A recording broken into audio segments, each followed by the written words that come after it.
दोस्तों नमस्कार। आजाद मीडिया पर एक बार फिर से आप सभी का स्वागत करते हैं। महाराष्ट्र की राजनीति कितनी उलझी हुई है वो तो हम आपको बार बार बता ही रहे हैं, किस प्रकार से गठबंधन वहां उलझे हुए हैं। लेकिन आपको बता दें कि नामांकन का जोर शोर शुरू हो गया है महाराष्ट्र में, और नामांकन शुरू होने के बाद भी अभी काफ़ी ऐसे सीटें बची हैं जिन पर उम्मीदवारों का नाम जग जाहिर नहीं हुआ, यानी कि पब्लिक नहीं हुआ है। तो पूरा मामला आज हम आपको महाराष्ट्र चुनाव के नामांकन को लेकर बताएंगे, आखिर कितनी सीटों पर पेंच उलझ रहा है। दोस्तों दोनों ही तरफ गठबंधन की राजनीति है, ना तो कांग्रेस अकेली है, ना बीजेपी। और ऐसी परिस्थिति में आज नामांकन का दौर शुरू हुआ। रोड शो के साथ कई दोनों तरफ से बड़े बड़े नेताओं ने नामांकन दर्ज करवाया, और वो उन सीटों पर हुआ जो पहले से फाइनल थी, उन सीटों की जिनकी सूची जारी हो चुकी है। लेकिन सवाल उठ रहा है कि कल मंगलवार दोपहर तक का समय, और अब तक पार्टियां आपसी सहमति से सभी सीटों की लिस्ट जारी नहीं कर पाई। आखिर इस सीटों का बंटवारा है, क्योंकि 288 सीटें हैं, बड़ा राज्य है, और जिस प्रकार के वहाँ पर टूटी फूटी गठबंधन अलग अलग पार्टियां बनी हैं, तो ऐसी परिस्थिति में क्या ये नामांकन चुनाव रिजल्ट को प्रभावित कर सकता है? इन चीज़ों पर विस्तार से हम वीडियो में चर्चा करेंगे। बाकायदा आपको बताएंगे किसने कितनी सीटों पर नामांकन और उम्मीदवारी फाइनल कर दी है, और किन सीटों पर पेंच दरअसल उलझ रहा है। सारी चीज़ें महाराष्ट्र चुनाव से संबंधित खबर में हम चर्चा करेंगे। सबसे पहले सबसे गंभीर मुद्दा है कि मंगलवार दोपहर के बाद नामांकन बंद हो जाएगा, तो उस पर खबर आप स्क्रीन पर देख सकते हैं।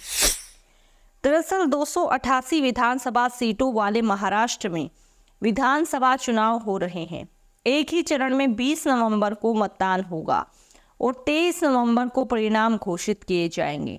नॉमिनेशन फाइल करने की लास्ट डेट 29 अक्टूबर है, यानी कि मंगलवार दोपहर 3 बजे तक उम्मीदवार नामांकन कर सकेंगे। इसके बाद 30 अक्टूबर को नामांकन पत्रों की जांच होगी। नवंबर तक नामांकन पत्र वापस लेने की तारीख है। महाराष्ट्र में 36 जिले हैं और 9.63 करोड़ वोटर्स है। 26 नवंबर को विधानसभा के कार्यकाल का आखिरी दिन है, यानी कार्यकाल पिछला वो खत्म हो रहा है। लेकिन जो गठबंधनों की राजनीति है उसमें पेच कहाँ फंसे हैं कि अभी तक उम्मीदवारों के नाम फाइनल नहीं हो रही है। सीटों के बंटवारे को लेकर राजनीति उलझी हुई है, और यकीन मानिए अगर हरियाणा के चुनाव की बात करें या किसी मध्य प्रदेश ऐसे चुनाव है जहां पर कांग्रेस जीते जिताए चुनाव हारी है, वहां पर सबसे बड़ा मुद्दा सीट बंटवारा ही रहा है।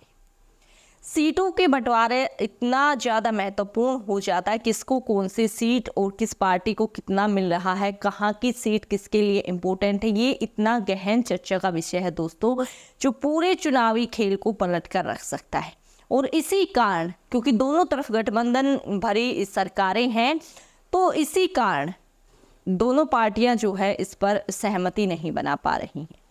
और उसके बाद हम आपको बताएंगे आखिर किन किन उम्मीदवारों के नाम फाइनल हुए हैं, किसने कितनी सीटों पर फाइनल सूची जारी कर दी है। उसके लिए खबर आप अपनी स्क्रीन पर देख सकते हैं।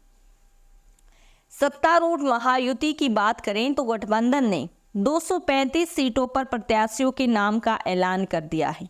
भारतीय जनता पार्टी ने 2 लिस्ट में 121 उम्मीदवारों को मैदान में उतार दिया है। वहीं एकनाथ शिंदे की शिवसेना ने 65 उम्मीदवारों की घोषणा कर दी है। साथ ही अजीत पवार की एनसीपी ने 49 सीटों पर उम्मीदवार उतार दिए हैं। महायुति में अभी भी करीब 53 सीटों पर बात नहीं बन सकी है। मीडिया रिपोर्ट्स के मुताबिक आज शाम तक सभी उम्मीदवारों के नामों का ऐलान हो सकता है। जी हाँ, बात अगर एमवीए की करें, महाविकास अघाड़ी, तो वहाँ पर पेच अभी भी फंसे हुए हैं सीटों को लेकर, क्योंकि कल ही मुद्दा आया था कि अखिलेश यादव की जो पार्टी है समाजवादी पार्टी, उनके नेता ने कहा कि अगर 5 सीटें उनको महाराष्ट्र में नहीं दी जाती हैं तो वो 25 सीटों पर अपने उम्मीदवार उतार देंगे। तो ऐसी परिस्थिति में सबकी निगाहें एमवे पर आकर टिक गई हैं और आज शाम तक मानकर चला जा रहा है कि सभी उम्मीदवारों की घोषणा हो जाएगी, क्योंकि कल का नामांकन का आखिरी समय है। तो आज तो अंतिम समय है, अंतिम चरण है उम्मीदवारों का नाम जो है फाइनल करने के लिए। तो किसको कितने सीटें मिलेंगी, अखिलेश यादव को कितना दरकिनार कर रहे हैं एमवे, ये सारी चीज़ें आज शाम तक फाइनल हो जाएंगी। ये जो है, अगर उसकी खबर जो आप स्क्रीन पर देख सकते हैं कि महाविकास अघाड़ी में शिवसेना ने 85 सीटों के लिए उम्मीदवारों की घोषणा की है। इसमें कोंकण क्षेत्र और मुंबई महानगर क्षेत्र के लिए सबसे ज़्यादा 40 उम्मीदवार हैं। दूसरे सबसे ज़्यादा 13 उम्मीदवार मराठावाड़ा के लिए हैं, जबकि 11 उम्मीदवार उत्तर महाराष्ट्र के लिए हैं। इसमें 9 और पश्चिमी महाराष्ट्र में 7 उम्मीदवारों की घोषणा की है। और उसके बाद जो कांग्रेस पार्टी है, उन्होंने भी अपनी कुछ उम्मीदवारों की लिस्ट जो है जारी करती है। लेकिन पेच जो एमवीए में है वो उन सीटों पर फंसा, क्योंकि और गठबंधन जैसे समाजवादी पार्टी और गठबंधन भी यहाँ पर साथ में है। तो किसको कितनी सीटें मिलेंगी और कौन बागी होकर जो है चुनाव में अलग से उतरेगा, ये जो है देखने लायक मुद्दा रहेगा। आज शाम तक एमवीए पर सबकी निगाहें टिकी। कांग्रेस की अगर बात करें तो वो आप अपनी स्क्रीन पर खबर देख सकते हैं।